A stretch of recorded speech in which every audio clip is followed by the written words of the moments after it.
Hey y'all, today's video is going to be another what I pack in my husband's lunchbox. He is a truck driver for those of you who don't know, and I'm going to be sharing 5 lunches throughout this video. So first up, I'm going to make him a classic turkey and cheese bagel sandwich. So as for these bagels, these are the cheese bagels from the Kroger bakery, and they are super delicious. I just popped it in the toaster real quick, got it nice and toasty, and now I'm just layering on some Oscar Mayer oven roasted turkey breast. I'm also going to grab our current favorite mayo, which is Duke's, and I'm just going to do a little smear of it on top of the turkey.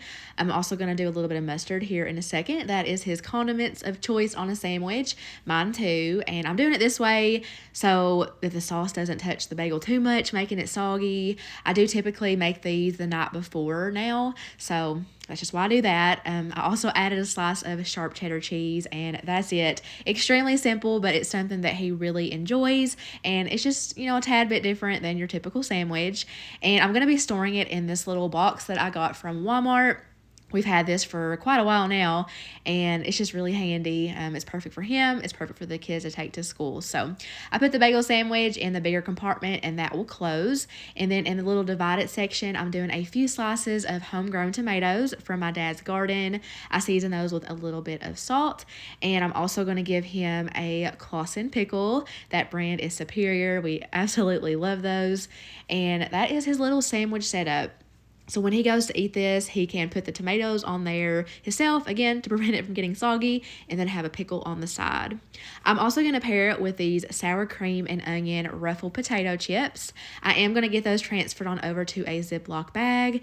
I just find it a little bit cheaper doing it this way. I can always get a really good sale on chips at Kroger. I know I keep talking about Kroger, but that is where I get a lot of good deals. And it's just a little bit cheaper than the individual bags. So I also made some homemade chocolate zucchini bread. This is an amazing recipe. I've made it twice now, and I will have it linked in my description box. I ran out of regular chocolate chips, so I had to use white chocolate chips. If anyone is wondering what's in the center of the bread, I'm also going to give him 2 of these donut peaches.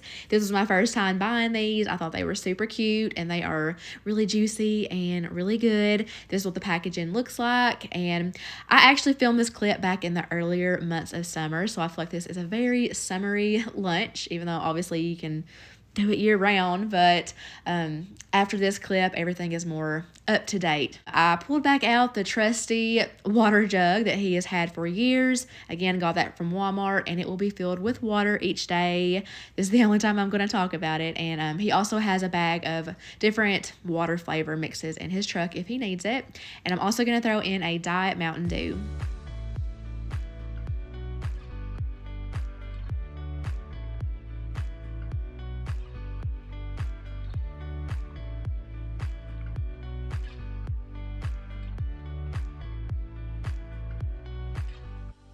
We recently went over to a friend's house for dinner, and they have these little sausage and cheese stuffed mini bell peppers as an appetizer, and we had never had those before, and we fell in love. They are so dang good, and when I saw how much Josh liked them, I knew that I had to recreate them ASAP because he is not a vegetable guy, and he is not big on peppers. Usually if I make anything with peppers, he kind of picks around them, so the fact that he was eating so many of these little peppers is my inspiration for making this lunch. So this is just a normal size bag of the mini bell peppers. I cut off the stems, cut the peppers in half, and as you can see, I'm just taking a small spoon and I'm scraping out the membranes and as many seeds as I can.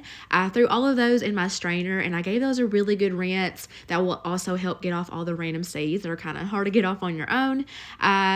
Transfer those on over to a cookie sheet. I spritzed them with a little bit of olive oil spray, and I just took my hands and massaged the oil into the peppers so that it's coating all of them, and I'm just getting those spread out and facing up, and those are going to go in a 400-degree oven for about 8 minutes. So while those are baking, I'm going to grab a pound of breakfast sausage. I'm going to get all of that dumped out into my hot skillet, and then I'm going to grab my little meat chopper, and I'm just going to chop this up as fine as we like it, and I'm just going to continue cooking this until everything is nice and browned, just like this. And once it's fully cooked, I'm going to drain off all of that excess grease, and I'm just going to do that with a fine mesh strainer. So dumping that back into the skillet. And now I'm going to dump in an 8-ounce block of cream cheese, a little bit of garlic powder, and some salt and pepper to taste. Now, it's always best to use like room temperature cream cheese in recipes like this, but I didn't do that. I didn't plan ahead. So that's why I'm just doing this step in the skillet, because it's going to melt down pretty quickly and it's going to coat everything nicely. Here, I'm just adding about a 1/4 cup of some shredded sharp cheddar cheese, and I'm just going to fold that in just until it looks mixed enough to my liking. I've got my skillet off at this point, and it is done. So my peppers are out of the oven. I let those cool down a bit so that I could handle them, and I transferred my cheesy sausage mixture on over to a bowl just to make it a little easier to stuff. So all I'm doing is taking a spoonful and just kind of shoving it into each little pepper. I did notice, the more I did this, it's a lot easier to do it with your hands. Obviously wash your hands, get in there. It's going to be a lot quicker. Wear gloves if you want to, but I was overstuffing these in the beginning, so I had to go back and kind of pinch some off to finish up the last couple ones. But anyways, lastly, I'm just going to hit it with a little bit of extra shredded cheese, and these are going to go back in the oven for 10 minutes in that 400-degree oven. These would also be great, like served at a party. Just transfer them to a nice little serving tray, and I guarantee everyone is going to be asking you for this recipe. And it's low carb, if you care about that. I don't, but I had to throw that out there. I will say, though, our friends' stuffed peppers, the peppers were a lot softer, which we actually prefer. So I would probably bake these longer next time. These were still nice and tender. They just had a little bit of a bite to them, which some people might prefer that, but we do prefer them a little bit more on the softer side. I've seen some recipes where they bake these up to 30 minutes, so I'm going to try that, and I guarantee it'll be even better. So I gave him a bunch of those, and one of the snacks that he's really been liking lately is a bowl of peanut butter and grape jelly.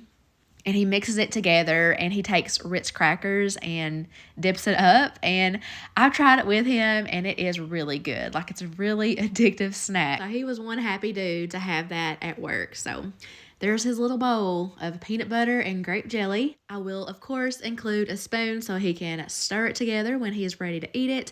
No, that spoon is not dirty. It's just stained for some reason. And then here is his Ritz crackers. These were already open, so I just put a little chip clip on there to keep them from getting stale and flying everywhere.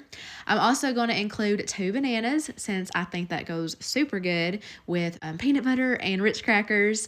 And then lastly, we have been loving these Great Value cereal bars lately. This is the mixed berry, but we love all the flavors. So good. And then this day, I'm going to give him a wild cherry Pepsi Zero.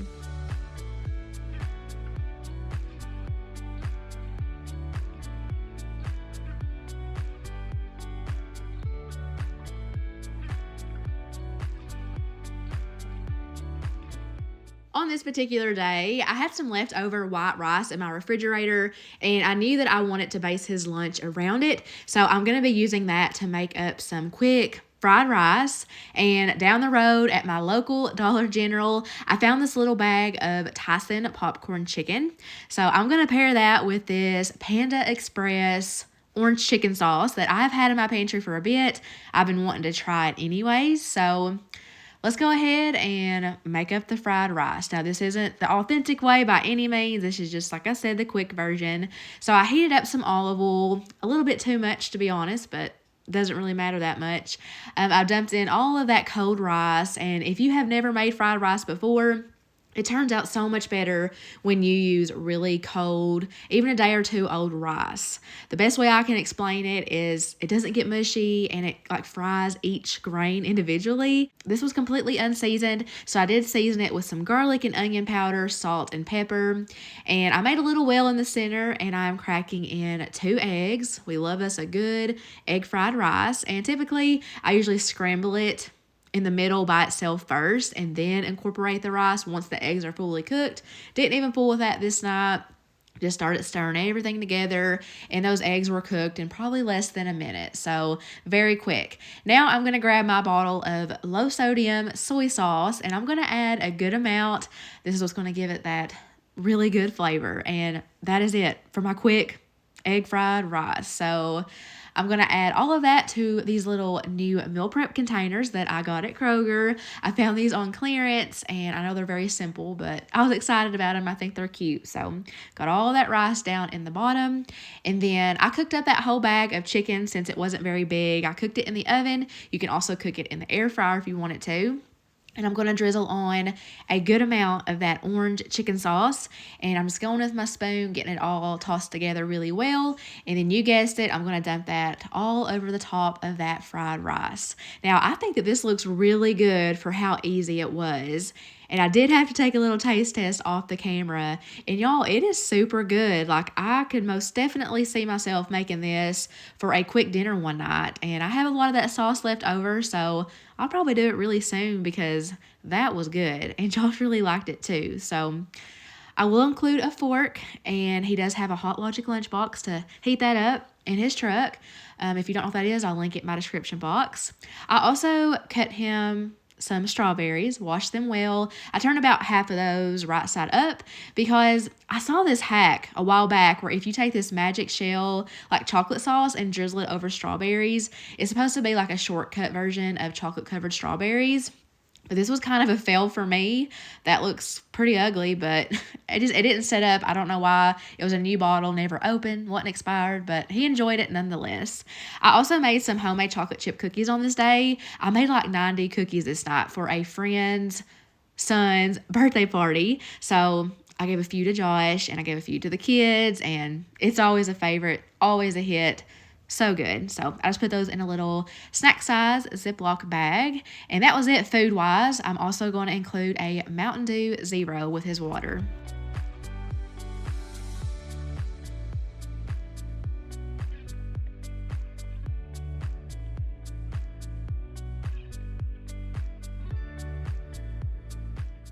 Next up, it is pasta salad time. Pasta salad is always a hit with his lunch boxes. So I'm going to do a cheddar bacon chicken ranch version.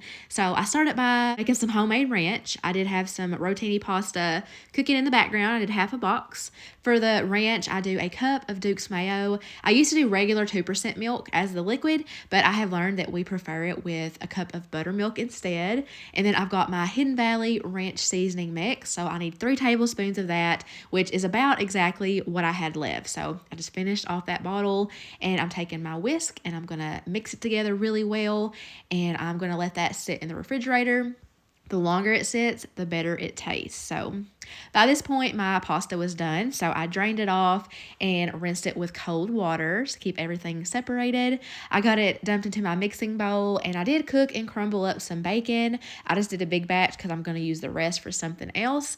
And I also shredded up a rotisserie chicken. I'm going to use most of it for a white chicken chili later on this particular night. So I'm just using a little bit for the pasta salad. And I'm also going to add some shredded cheese, and I'm going to drizzle on a good amount of that ranch. I added a little bit more than what I thought I needed because, again, it will be served the next day. I knew that overnight it would absorb a lot of the ranch, so it ended up being perfect, according to him. So I'm just taking my silicone spatula and I'm getting everything mixed together real well. And then I wanted to add some pepper because we love black pepper, and I just wanted to add a little bit more color to it. And I also added in some freeze-dried chives, which you could use fresh if you have it. You can even add green onions if you like that. So I'm going to get that transferred on over to another one of his Walmart Bento. I don't know if it's a Bento. I think it's a Systema box. I can have it linked if I can find it. We've had it for years, but I gave him a good amount of that, again, since it's his main course, and I wanted it to look nice. So on top, I'm adding some more cheese, some more bacon, and some more of those freeze-dried chives. I did prep some fresh pineapple the day before, so it was already in a little snack size Ziploc. So I just left it in there, and here I'm just trying to get the air out so that it would fit in there better. And I was trying to think of something else to add to the other compartment, so I decided to do some simple little ham roll-up since that goes good with like a creamy pasta salad. And I'm throwing in one of these Baby Bell cheeses. It's the best little snack, so It's got lots of extra protein there. And lastly, I'm going to throw in 2 of these Ghirardelli milk chocolate caramel apple chocolate squares that we have all been loving. They are so good. They taste just like those suckers. And I'm going to throw in one of these Oreo iced coffees. Now, he's not a regular coffee drinker, but he's getting to where he'll have like one a week with me when we go a town over on a Dunkin' run. So he really enjoyed that for some extra energy. And again, another Mountain Dew Zero.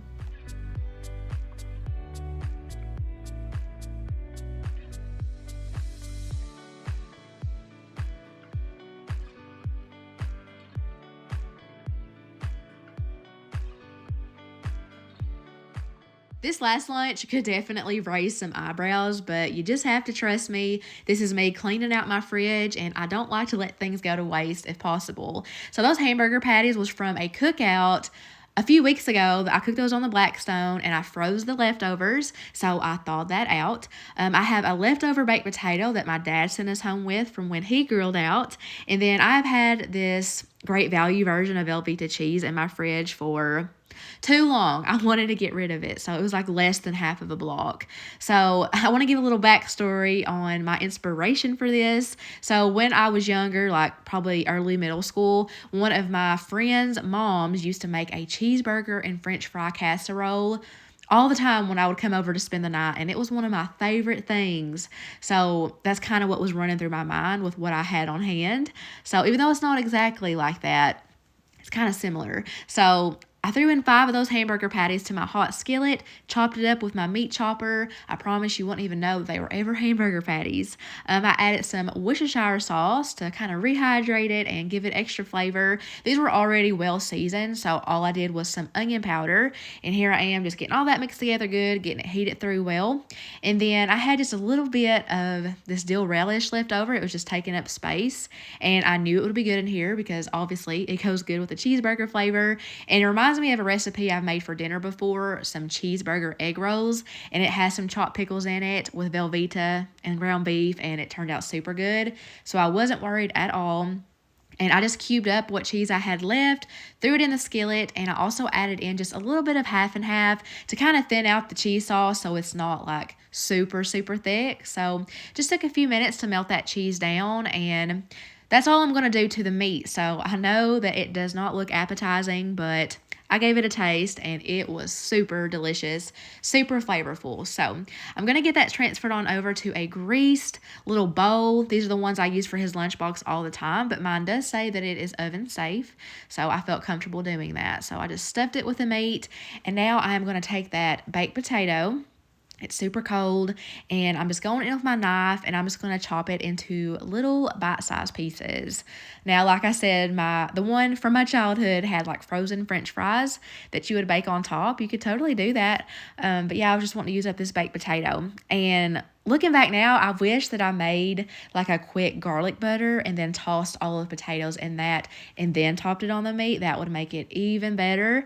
But yeah, these were obviously completely unseasoned on the inside, so I'm piling it up, as many as it would fit in there, and I decided to grab my Lawry's seasoned salt, and I'm going to do a generous amount all over the top just to, give it some flavor, and I'm also going to do some black pepper. I did have to switch my pepper shaker out because this one works better, but that's all I'm going to do for the seasoning. I'm going to put it on a cookie sheet to make it easier to pull in and out.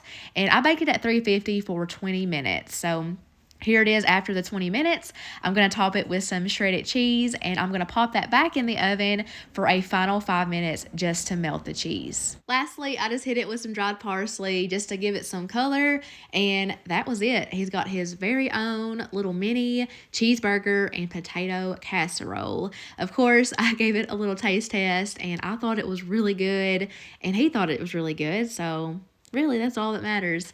So while I was waiting for that to cool down, I am going to get his snacks ready. So we have been on a big chocolate popcorn kick. This is a fairly new thing for us. I just started buying it in the last few months, I would say. We started with a great value version first, and then I was like, I want to see what the name brand tastes like to see which one is better, and the name brand is better. The Great Value one is still really good though if you want to save a little bit of money. But both of those bags were at the very bottom. So I just combined both of those into a bigger Ziploc bag, and now we are out. So I will definitely have to restock that because the whole family really loves it, and it's just the best little snack. It's too good. I also prepped some little bags of orange slices, just some little grab and go bags. So that's what I'm going to include in this lunchbox for his fruit. And then we came across these Alani Nu energy drink mixes at the dollar store. I'm not someone that drinks energy drinks that often. It's pretty rare. But when I do, I love the Alani Nu. And Josh really likes them too. So we wanted to give them a try. I actually have not tried it yet. I should have before I even started this video. But I asked him what he thought about it, and he said it was really good. It's the Cosmic Stardust flavor. I'm pretty sure that's what it's called. But by this point, that bowl was cool enough to handle. So getting everything laid out, I got him a fork, and I'm going to throw in a packet of ketchup from some restaurant. Who knows? And I just wanted to show that obviously I will add a lid to it once it's completely cooled down. And I just included another Diet Mountain Dew. So that is all I got for y'all in today's video. I really do hope that it was helpful for some of y'all. I know how easy it is to get stuck in a lunchbox rut. It happens to me too. Sometimes it is hard to figure out different things to pack. So that's my goal here, is to show that it doesn't have to be fancy and to use up those leftovers. You'd be surprised what you could whip up. So if you made it this far in the video, I want to thank you so much for watching. I hope you all have an amazing and safe weekend, and I will see y'all in my next video. Bye guys.